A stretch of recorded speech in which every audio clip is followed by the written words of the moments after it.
علی رضی اللہ عنہ ایک عظیم سپہ سالار تھے اسلام کے۔ حضور نبی کریم صلی اللہ علیہ وسلم کے صحابہ میں سے ایک عظیم صحابی ہے۔ حضرت علی رضی اللہ عنہ کا اس کی ولادت 13 رجب کو ہوئی، اور یہ ولادت بھی مکہ کے اندر بیت اللہ شریف کے اندر ہوئی۔ یہ دن بہت خاص ہے کیونکہ حضرت علی کی ولادت کعبہ کے اندر ہوئی ہے، جہاں کسی اور انسان کی ولادت نہیں ہوا۔ حضرت علی رضی اللہ عنہ کی ماں وہ فاطمہ بنت اسد تھی، جبکہ ان کی ولادت کعبہ کے اندر ہوئی تو ان کی یہ ولادت کسی کے لیے بلکہ ہر کسی کے لیے ایک نیا روشنی کا دور تھا، پوری دنیا کے لیے ایک نیا روشنی کا دور تھا۔ حضرت علی رضی اللہ عنہ اسلام کے سب سے پہلے مسلمان تھے جو اپنے دل سے حضور نبی کریم صلی اللہ علیہ وسلم کی پیغام کو قبول کرتے ہیں۔ انہوں نے اپنی زندگی کو ہر لمحہ اسلام اور اس کے لیے وفاداری میں گزارا۔ حضرت علی رضی اللہ عنہ ہر جنگ میں حضور نبی کریم صلی اللہ علیہ وسلم کے ساتھ تھے۔ مثال کے طور پر جیسے بدر، جنگ احد اور خندق کی جنگوں میں انہوں نے اپنی زندگی کے ہر وقت کو اسلام کے لیے واضح کیا، اور اس لمحے میں بھی اس نے حضور نبی کریم صلی اللہ علیہ وسلم کو نہیں چھوڑا بلکہ اس کے ساتھ رہا اور اس کی مدد کی، اور اس کام کو اپنا فرض سمجھا اور دل سے نبھایا۔ حضرت علی رضی اللہ عنہ کا خلافت وہ تقریباً 35 ہجری میں ہوا۔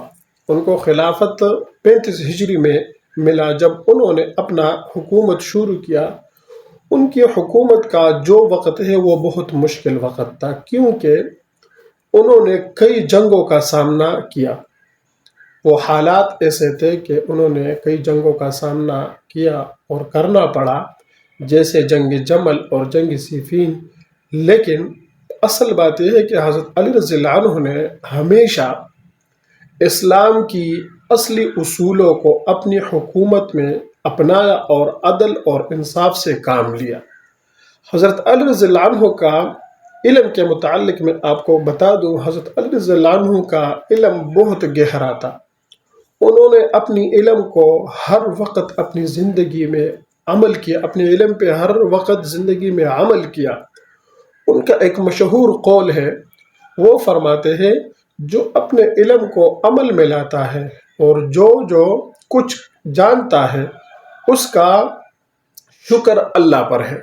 یعنی مطلب یہ ہے کہ آپ کو جس چیز کے بارے میں پتہ ہے اور آپ اسی طرح اس پر عمل کرتے ہو اور اس کو اپنی عملی زندگی میں لاتے ہو، تو یہی اس علم کی شکر ہے۔ یعنی شکر ادا کرنے کے کئی طریقے ہیں، اور سب سے بہترین طریقہ یہ ہے، میں آپ کو بتا دوں، سب سے بہترین طریقہ یہ ہے کہ جتنا علم آپ کو اللہ رب العزت نے دیا ہے، آپ اس علم کو اسی طرح اپنی عملی زندگی میں لے آئیں۔ اس سے بہترین شکر کا طریقہ کوئی بھی نہیں ہے، اور یہ حضرت علی رضی اللہ عنہ کا طریقہ تھا۔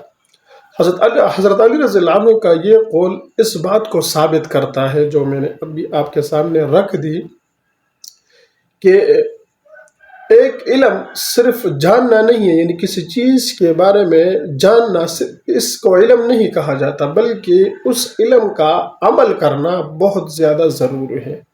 انہوں نے اپنی زندگی میں ہمیشہ اس علم کو اپنایا اور اسلام کی اصلی روح کو سب کے سامنے رکھا۔ یعنی کسی موقع پر بھی انہوں نے اسلام کو نہیں چھوڑا اور نہ ہی اسلام کے اصول کو چھوڑا۔ کچھ احادیث حضور نبی کریم صلی اللہ علیہ وسلم سے جو نقل ہوئی ہے حضرت علی رضی اللہ عنہ کے متعلق، وہ میں آپ کے سامنے رکھنا چاہتا ہوں۔ اس سے ہمیں پتہ چلتا ہے کہ علی کا مقام کیا تھا حضور نبی کریم صلی اللہ علیہ وسلم کے ہاں اور اللہ کے ہاں۔ حضور نبی کریم صلی اللہ علیہ وسلم نے کہا حضرت علی رضی اللہ عنہ کے لیے کہ علی حق ہے، علی حق کے ساتھ ہے اور حق علی کے ساتھ ہے۔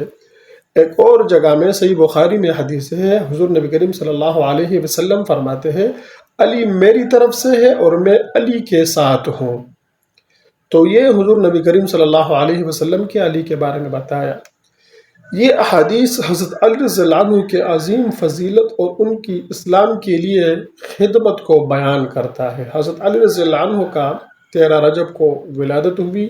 ان کی اپنی زندگی کا ایک اہم اور روشن لمحہ ہے جو ان کی اسلام کے لیے وفاداری اور ان کی علم اور حکمت کا نشانہ ہے۔ تو یہ چند باتیں میں نے آپ کے سامنے رکھ دی۔ حضرت علی رضی اللہ عنہ کے بہت زیادہ واقعات ہیں حضرت علی رضی اللہ عنہ کے متعلق، جن کو بیان کرنا اور جن کے لیے الفاظ ڈھونڈنا یہ بہت مشکل کام ہے، کیونکہ ان کو اللہ نے ایک مقام دیا تھا، ایک فضیلت تھی، ایک اور واقعہ میں آپ کے سامنے رکھنا چاہتا ہوں۔ صحابہ فرماتے ہیں کہ حضرت علی رضی اللہ عنہ جب صبح فجر کے لیے مسجد میں آتے تھے، جب وہ امامت کے لیے آگے ہو جاتے تھے، محراب میں کھڑے ہوتے تھے اور نماز پڑھا دیتے تھے، تو نماز پڑھانے کے بعد حضرت علی رضی اللہ عنہ صحابہ فرماتے ہیں کہ محراب میں کھڑے ہو جاتے تھے، اور ہمیں ایسا نظر آتا تھا کہ حضرت علی رضی اللہ عنہ کے پیشانی پر ایک کالا داغ ہوتا تھا، یہاں پر کالا داغ ہوتا تھا، اور وہ داغ ایسا نظر آتا تھا جیسے بکری کے پنڈلیوں پر داغ ہوتا ہے زیادہ بیٹھنے کی وجہ سے۔ تو اس سے ہمیں یہ معلوم ہوتا تھا کہ گویا علی رضی اللہ عنہ نے کل رات پوری رات کو سجدے میں گزارا ہے، ایسا معلوم ہوتا تھا۔ لیکن اس کے باوجود پھر بھی جب حضرت علی رضی اللہ عنہ نماز سے فارغ ہو جاتے تھے تو محراب میں کھڑے ہو کر اپنی داڑھی کو اس طرح پکڑ کر کھینچ لیتے تھے اور کھینچتے تھے اور روتے تھے، محراب میں کھڑے ہو کر روتے تھے، اور اللہ کی بارگاہ میں یہ دعا کرتے تھے کہ یا اللہ، اپنی داڑھی کو پکڑ کر یہ کہتے تھے کہ یا اللہ، ہمارے اعمال انتہائی کم ہے اور آگے منزل بہت بڑی ہے۔ تو یہ ایک ڈر تھا اللہ رب العزت کی ان کے دلوں میں، ایک خوف تھا اللہ رب العزت کی ان کے دلوں میں، اور اس ڈر اور اس خوف نے ان کو ایک مقام دیا تھا، ان کو ایک فضیلت تھی۔ اور حضرت علی رضی اللہ عنہ کے متعلق تو میں ایک بات یہ بھی بتا دوں کہ یہ ایک فضیلت کافی ہے حضرت علی رضی اللہ عنہ کے لیے کہ وہ حضور نبی کریم صلی اللہ علیہ وسلم کے داماد تھے، اور وہ بیٹی حضور نبی کریم صلی اللہ علیہ وسلم نے حضرت علی کو دی تھی، جس بیٹی سے حضور صلی اللہ علیہ وسلم بہت زیادہ محبت کرتے تھے۔ یقین کریں، حضور صلی اللہ علیہ وسلم کو بہت زیادہ فکر رہتی تھی فاطمہ رضی اللہ عنہا کی، اور وہی بیٹی جو حضور کے دل کو بہت قریب تھی وہ حضرت علی کو دی۔ تو اس سے یہ بات ثابت ہوتی ہے کہ اللہ کتنا راضی تھا حضرت علی رضی اللہ عنہ سے، اور حضور صلی اللہ علیہ وسلم کتنا محبت کرتا تھا علی رضی اللہ عنہ سے۔ اگر کوئی یہ سوچتا ہے کہ میں حضور کو راضی کرنا چاہتا ہوں، میں اللہ کو راضی کرنا چاہتا ہوں، تو وہ علی رضی اللہ عنہ سے محبت کرے، وہ علی رضی اللہ عنہ کی اولاد سے محبت کرے، وہ علی رضی اللہ عنہ کی اہل و عیال سے محبت کرے، تو آپ کو حضور کی محبت بھی ملے گی، آپ کو اللہ رب العزت کی محبت بھی ملے گی، اور آپ کے لیے تمام دروازے کھل جائیں گے آخرت کے، جنت کے۔ تو اللہ رب العزت ہمیں ان باتوں پر عمل کرنے کی توفیق عطا فرمائے، اور اللہ سے دعا ہے کہ اللہ ہمیں علی رضی اللہ عنہ سے حقیقی محبت نصیب فرمائے۔ السلام علیکم ورحمۃ اللہ وبرکاتہ۔ جزاک اللہ۔